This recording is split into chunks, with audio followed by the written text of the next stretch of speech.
क्रमांक 2 श्लोक क्रमांक 61.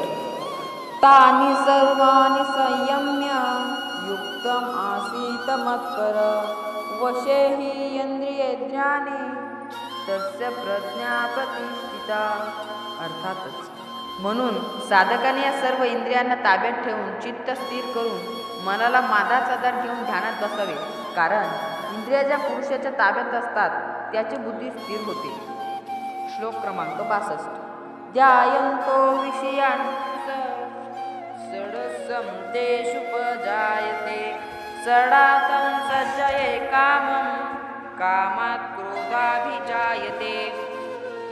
अर्थातच विषयाचे चिंतन करणाऱ्या पुरुषाची त्या विषयात आसक्ती उत्पन्न होते. आसक्तीमुळे विषयाची कामना उत्पन्न होते. कामना पूर्ण झाल्या नाही की राग येतो. म्हणूनच हे अर्जुना, तू हे लक्षात ठेव.